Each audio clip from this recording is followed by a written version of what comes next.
본문은 히스기야 왕의 아들 므낫세 왕 때 되어진 일입니다. 히스기야 왕은 선한 왕이지만 그의 아들 므낫세 왕은 아주 악한 왕이었습니다. 므낫세 왕은 유다가 멸망하는데 결정적인 역할을 한 왕입니다.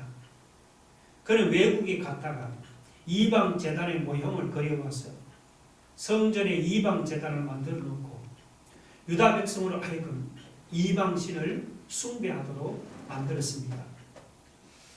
열왕기나 역대기를 보면 므낫세 왕은 어린아이를 죽여서 우상의 재단에 제사 드리는 인신 제사까지 자행을 했습니다. 만약에 그것을 반대하는 사람들은 전부 다 죽였는데 그 피가 예루살렘 이쪽가에서 저쪽 가까지 가득했다고 기록되어 있습니다. 본문 1절에 의인 역시 므낫세의 우상 숭배 정책에 반대하다가 죽임을 당한 진실한 신자들을 가르칩니다. 므낫세 시대에 많은 사람들이 믿음을 지키다가 죽임을 당했습니다. 그런데 그런 상황에서 더 놀라운 사실은 유다 백성의 태도였습니다. 유다 백성들은 의인이 핍박을 받아서 죽어도 마음에 두는 자가 없었습니다. 하나님이 진실한 이들을 데려가는데도 깨닫는 자가 없었습니다. 1절을 보세요. 의인이 죽을지라도 마음에 두는 자가 없고 진실한 이들이 거두어감을 당할지라도 깨닫는 자가 없도다라고 했습니다. 여기서 이 거두어 간다는 것은 하나님이 데려갔다는 뜻입니다. 세상적으로는 의인이 핍박을 당해서 죽는 것이 너무 비참하게 보입니다. 그러나 실상은 비참한 죽음이 아니고 환난을 당하기 전에 하나님이 미리 데리고 가신 복된 죽음입니다.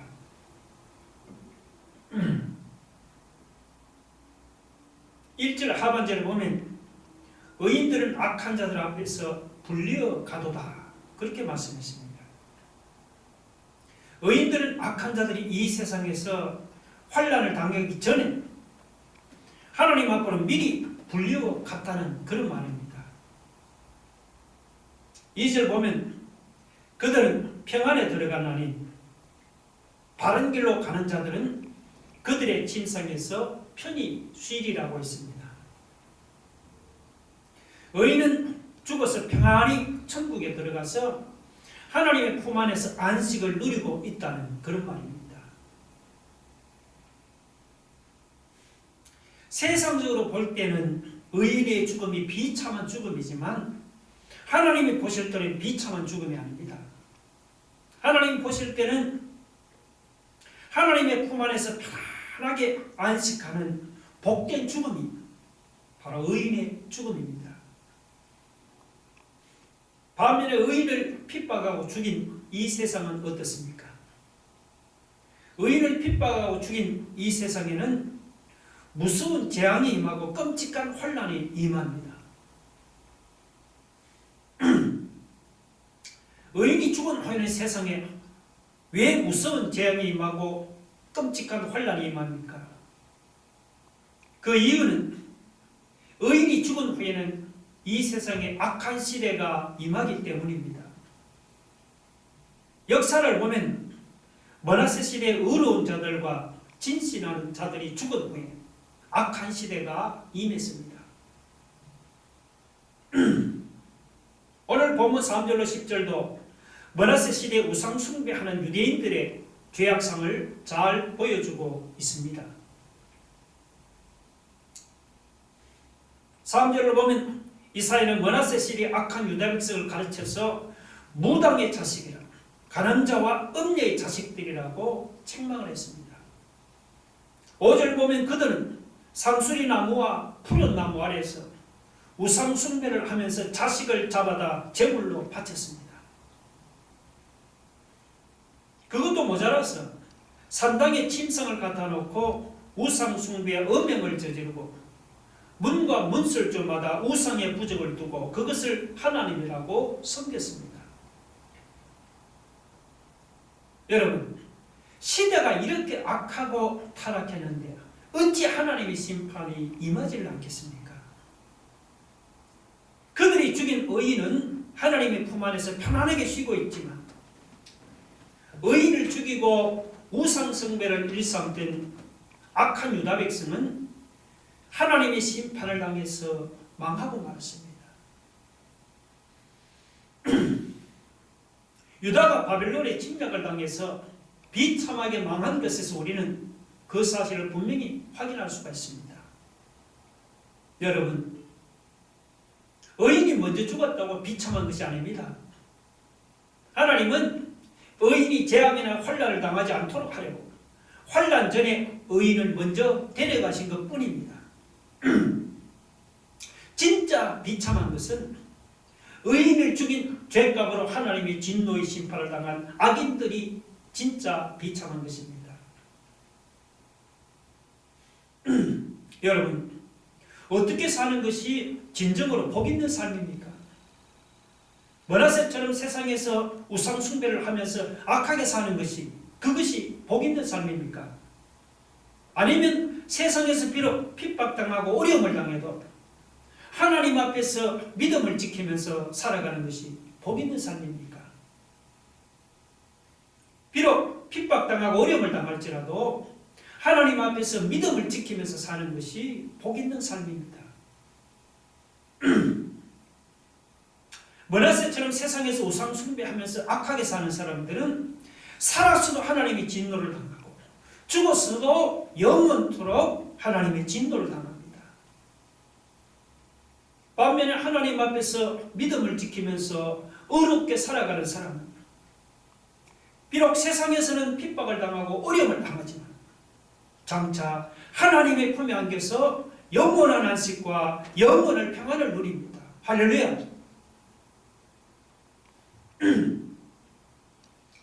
악인이 잘 된다고 부러워하지 맙시다.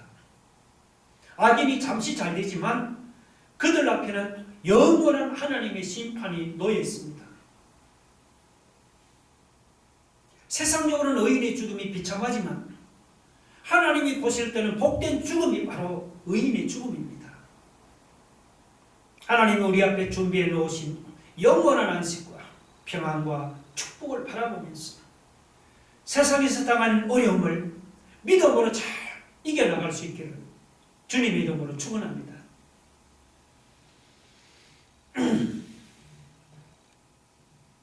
다윗은 시편 27편 1절에서 이렇게 고백을 했습니다. 여호와는 나의 빛이요 나의 구원이시니 내가 누구를 두려워하리요. 여호와는 내 생명의 능력이시니 내가 누구를 무서워하리요.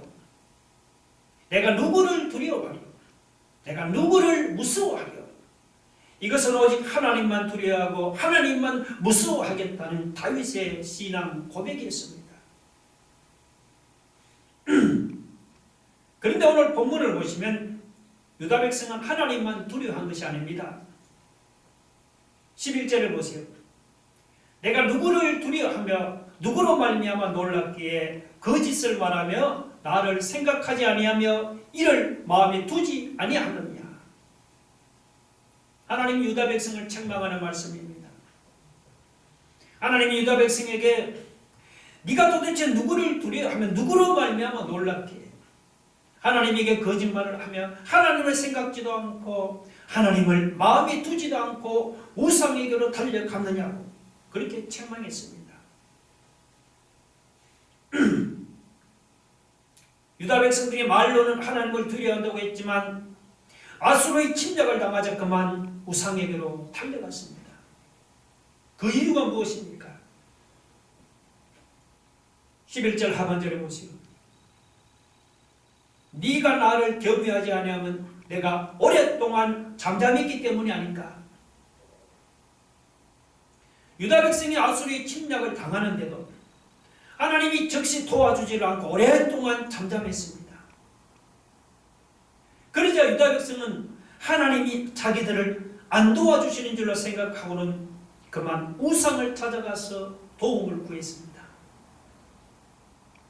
하나님이 잠잠하신 것은 도울 힘이 없어서가 아닙니다. 베드로후서 3장 9절 한번 같이 읽어보실까요? 주께서는 너희를 대하사 오래 참으사 아무도 멸망하지 아니하고 다 회개하기에 이르기를 원하시느니라 했습니다. 하나님이 잠잠하신 것은 아무도 멸망하지 않고 회개하기를 원하기 때문입니다. 하나님이 유다 백성에게 잠잠하신 것도 그들이 회개하기를 기다렸기 때문입니다. 하나님은 유다 백성이 아수르에게 도움을 구하던 자기들의 죄를 깨닫고 회개하기를 기다리느라고 잠잠했습니다. 만약 그때 유다 백성들이 자기들의 죄를 회개하고 하나님을 찾았다면 어떻게 되었을까요? 그랬다면 아마 하나님도 당연히 그들의 도와주었을 것입니다. 그런데 유다 백성은 하나님을 찾지 않고 우상에게로 달려갔습니다. 여러분, 그렇다고 우리가 유다 백성만 욕할 것이 아닙니다. 믿음 없는 이 유다 백성의 모습이 오늘 우리의 모습이 아닙니까? 말로는 우리도 하나님만 두려워하고 하나님만 믿는다고 큰소리 칩니다. 그런데 실제 모습은 어떻습니까? 실제 모습은 우리가 조금만 어려움을 당해도 하나님을 믿지 못하고 그냥 얼굴이 사색이 되어서 두려운 마음으로 부들부들 떠는 것이 아닙니까? 그렇다면 하나님은 우리도 똑같이 책망하십니다. 11절 11절이 우리를 책망하는 말씀입니다. 네가 누구를 두려워하며 누구로 말미암아 놀랍게 거짓을 말하며 나를 생각하지 않으며 이를 마음에 두지 아니하였느냐. 내 공의를 내가 보이리라. 네가 행한 일이 내게 무익하니라. 유다 백성의 도움을 받겠다고 찾아간 우상이 그들에게 도움이 되었습니까? 13절 보세요. 내가 부르짖을 때야 내가 모은 우상들에게 너를 구원하게 하라. 여기 모은이란 말이 참 재미있는 말입니다. 유다 백성이 부르짖을 때 그들이 긁어 모아놓은 우상들이 그들을 아수르 침략해서 구원해 주었습니까? 천만의 말씀이에요. 13절 중간을 보세요. 그것들은 다 바람에 날려가겠고 기운에 불려갈 것이로되 했습니다. 우상들을 한 트럭을 갖다 놓아도 다 바람에 날려가는 죽정이 같이 날려갈 뿐입니다. 바람에 날려가는 죽정이를 여러분 한 트럭이 아니고 10트럭, 100트럭을 갖다 놓은들 그것이 어떻게 유다 백성을 아수르의 침략에서 구원해 줄 수가 있겠습니까?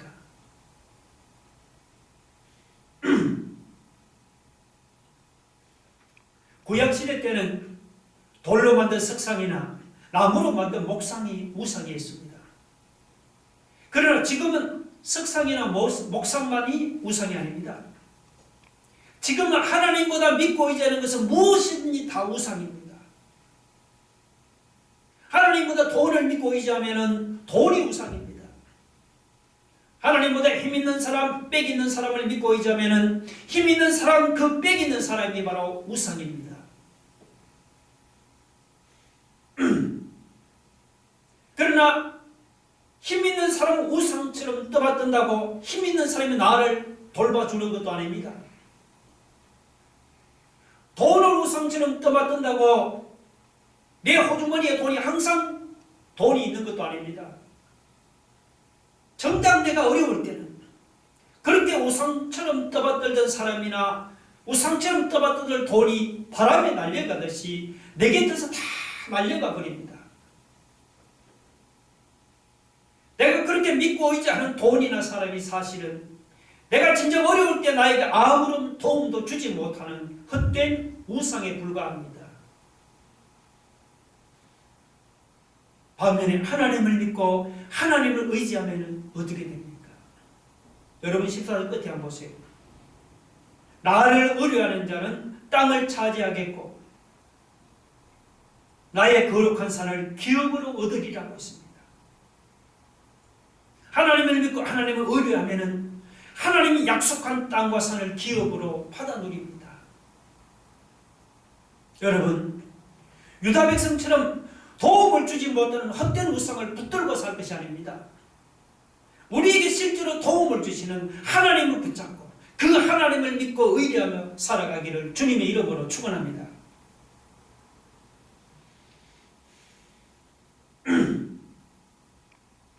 돈이든지 사람이든지 우상은 바람에 날려가는 쭉정이 같이 우리에게 아무런 도움이 되지를 못합니다. 그러면 헛된 우상에 비해서 하나님은 어떤 분이십니까? 하나님은 우상처럼 말로만 유다 백성을 바벨론에서 구원하는 것이 아닙니다. 14절 한번 보세요. 그가 말하기를 도두고 길을 수축하여 내 백성의 길에서 거치는 것을 제하여 버리리라 하리라 했습니다. 자, 이것은 유다 백성이 바벨론에서 유대 땅으로 돌아오는 길을 도두고 수축해서 평탄하게 하라는 그런 말입니다. 하나님은 바벨론에 사로잡혀간 유다 백성을 말로만 구원하는 분이 아닙니다. 하나님은 바벨론에서 유다로 가는 길을 도두고 수축하고 평탄하게 해서 실제로 바벨론에 사로잡혀가 있는 유다 백성을 구원하실 수 있는 분이십니다. 그 사실을 우리는 하나님의 이름에서도 분명히 확인할 수가 있습니다. 15절 보세요. 지극히 존귀하며 영원히 거하시며 거룩하다 이름하는 이가 이와 같이 말씀하시되 했습니다. 자, 여기서 이사야는 하나님을 가리켜서 지극히 존귀하며 영원히 거하시며 거룩하다 이름하는 이라고 그렇게 말씀했습니다. 여러분, 이렇게 지극히 존귀하며 영원히 거하시며 거룩하다고 이름하는 하나님이 유다 백성을 바벨론에서 구원하지 못하겠습니까? 그 정도쯤은 하나님께 너무도 쉬운 일입니다. 문제는 하나님에게 있는 것이 아니고 우리에게 문제가 있습니다. 이런 능력 있는 하나님을 우리 마음에 모시지를 못해서 문제가 생기는 것입니다. 그러면 이렇게 지극히 존귀하며 영원히 거하시며 거룩하다고 이름하는 하나님을 우리 마음에 모시는 비결이 무엇입니까? 15절 중간에 보세요. 내가 높고 거룩한 곳에 있으며 또한 통회하고 마음이 겸손한 자와 함께 있나니라고 했습니다. 하나님을 우리 마음에 모시는 비결은 첫 번째, 통회하는 것입니다. 여기서 이 통회한다는 것은 히브리어로 니드카임인데 우리말로는 마음이 상하고 부서졌다는 말입니다. 그러니까 내 마음이 상하고 부서질 정도로 철저하게 죄를 뉘우치고 회개한다는 그런 말입니다. 하나님은 한 점 죄도 찾아볼 수 없는 거룩한 분인데 반해서 우리 안에는 온갖 더러운 죄가 가득합니다. 여러분, 이렇게 죄가 가득 찬 더러운 죄인이 그 모습 그대로는 죄 없는 하나님을 절대로 마음에 모실 수가 없습니다. 죄 없는 거룩한 하나님을 마음에 모시려면은 우리 마음이 상하고 부서질 정도로 철저하게 죄를 뉘우치고 회개해야만 합니다. 다윗도 시편에서 그렇게 고백을 했습니다. 시편 34편 18절을 보면 여호와는 마음이 상한 자를 가까이 하시고 충심으로 통회하는 자를 구원하시도다 하고 있습니다.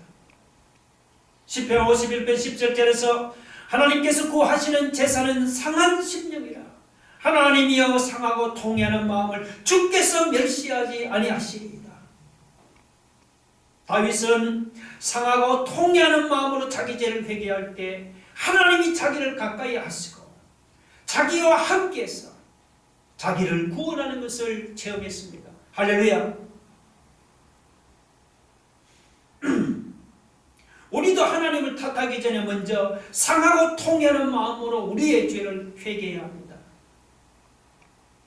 우리가 통회하고 회개하면 하나님이 우리를 가까이 하시고 하나님은 우리와 함께 하십니다. 우리가 통회하고 회개하고 하나님을 우리 마음에 모셔드리면 우리 마음에 계시는 전능하신 하나님, 우리가 당하는 모든 문제를 해결해 주실 줄로 믿으시기 바랍니다.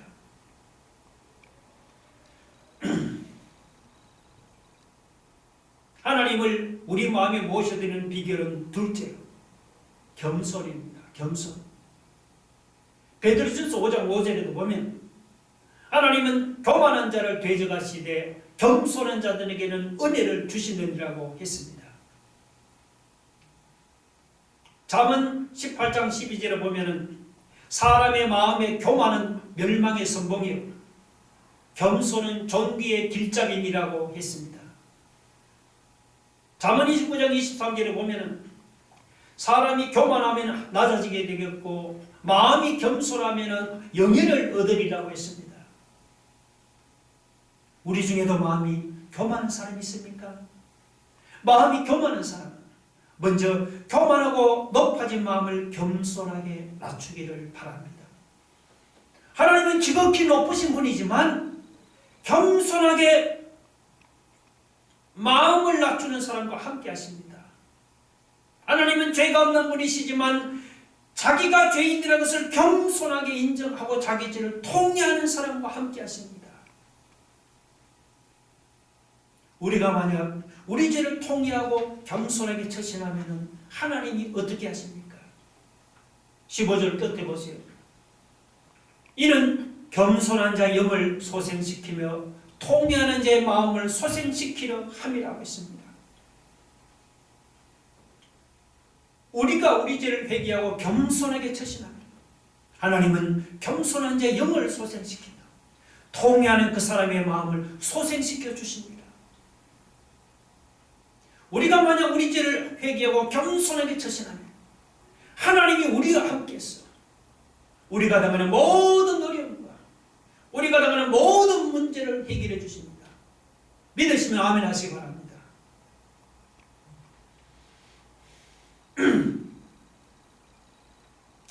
마지막으로 16절로 20절은 유다 백성의 완악함과 반대로 하나님의 인자하심과 하나님의 자비하심을 대조적으로 보여줍니다. 먼저 유다 백성의 완악함이 어떤지는 17절이 잘 보여줍니다. 17절 한번 보세요. 그의 탐심의 죄악으로 말미암아 내가 노하여 그를 쳤으며 또 내 얼굴을 가리고 노하였으나 그가 아직도 패역하여 자기 마음의 길로 걸어가도다 했습니다. 이 므낫세 시대는 죄 중에 특별히 탐심이 심각했습니다. 유다 백성이 얼마나 완악했던지 하나님이 진노해서 그들을 쳐도 돌이키지를 않았습니다. 하나님의 얼굴을 가리고 진노했지만 유다 백성은 여전히 완악하고 패역했습니다. 자기들이 고집하는 탐심의 길에서 떠나지는 않았습니다. 17절 끝에 아직도 패역하여 자기 마음의 길로 걸어가도다. 바로 그런 뜻입니다. 여러분, 므낫세 당시 유다 백성이 이렇게도 완악하고 패역했습니다. 그러나 유다 백성의 완악함과 패역함보다 더 놀라운 사실이 있습니다. 그것이 무엇인 줄 아십니까? 그것은 바로 하나님의 인자하심과 자비하심입니다. 16절을 보면 유다 백성이 하나님을 향해서 완악하고 패역한데도 하나님은 그들에게 영원히 노하지를 않으시고 끊임없이 그들과 다투지를 않으신다고 했습니다. 그뿐이 아니죠. 18절을 보세요. 내가 그의 길을 보았은즉 그를 고쳐줄 것이라. 그를 인도하며 그와 그를 슬퍼하는 자들에게 위로를 다시 얻게 하리라. 여기서 이 그의 길은 유다 백성의 길입니다. 유다 백성은 완악하고 패역한 길을 고집했는데도 그런데도 하나님은 그들을 고쳐주시겠다. 그들을 바른 길로 인도하며 슬퍼하는 자를 위로하겠다고 그렇게 하십니다. 19절에는 더 놀라운 말씀이 나옵니다. 입술의 열매를 창조하는 하나님, 이사야가 예언한 말씀을 이루겠다고 하십니다. 19절에 먼 데 있는 자에게든지 가까운 데 있는 자에게든지 평강이 있을 것이라. 내가 그를 고치리라는 것이 바로 이사야가 예언한 것입니다. 여기서 먼 데 있는 자는 저 멀리 바벨론에 사로잡혀간 사람들을 가르칩니다. 가까운 데 있는 자는 가까운 유대 땅에 있던 자들을 가르칩니다. 하나님이 유다 백성을 바벨론 포로에서 돌아오게 하심으로 저 멀리 먼 데 있는 자들이나 가까운 데 있는 자들에게 하나님이 평강을 주시며 그들의 영혼을 소생시키고 그리고 깨지고 상한 그들의 마음을 고치고 치료하겠다는 것입니다. 여러분, 완악하고 패역한 유다 백성이 이런 하나님의 은혜를 받을 자격이 있습니까? 완악한 유다 백성에게 이런 은혜를 받을, 하나님의 은혜를 받을 자격이 없습니다. 그런데도 입술의 열매를 창조하신 하나님이 이사야가 예언한 이 모든 것을 이루어 주시겠다는 것입니다. 하나님이 크신 자비하심과 하나님의 크신 인자하심이 아니면 어찌 이런 일이 일어날 수가 있겠습니까? 그러나 하나님이 아무리 자비로우시고 아무리 인자하신 분이면 무슨 소용이 있습니까? 끝까지 회개하지 않는 악인의 마음에는 평안이 없습니다. 20절 보세요. 그러나 악인은 평온함을 얻지 못하고 물이 진흙과 더러운 것을 늘 솟구쳐내는 요동하는 바다와 같으니라고 했습니다. 파도에 막 요동하는 바다를 보면은 늘 더러운 것을 솟구쳐내면서 평안을 찾아볼 수가 없지요. 악인의 마음이 이렇게 늘 더러운 것을 솟구쳐내는 요동하는 바다와도 같습니다. 악인의 마음에는 오만 가지 더럽고 추한 생각이 끊임없이 일어납니다. 이런 악한 마음에 무슨 하나님이 주시는 평안을 찾아볼 수가 있겠습니까? 끝까지 회개하지 않은 악인의 마음에는 평안은 그냥 불안과 두려움과 공포와 염려와 근심 걱정이 끊이지를 않고 일어날 뿐입니다. 내 마음에도 평강이 없습니까? 마음의 평강은 고사하고 불안과 두려움과 공포와 염려와 근심 걱정이 가득하지 않습니까? 마음에 오만 가지 더럽고 악한 생각이 끊임없이 일어납니까? 여러분, 그런 마음에는 하나님이 들어가고 싶어도 들어갈 수가 없습니다. 마음에 하나님을 모시려면 먼저 내 안에 있는 이런 더럽고 악한 생각부터 버려야만 합니다. 이 시간 우리 모두 가슴을 찢고 통회하는 마음으로 하나님 앞에 나아갑시다. 교만한 사람은 마음을 낮추시고 겸손한 마음으로 하나님 앞에 나아갑시다. 더러운 죄가 있는 사람은 상하고 통회하는 마음으로 회개하면서 하나님 앞에 나아갑시다. 회개하고 통회하는 마음으로 하나님 앞으로 나가서 하나님을 우리 마음에 모셔드리기를 바랍니다.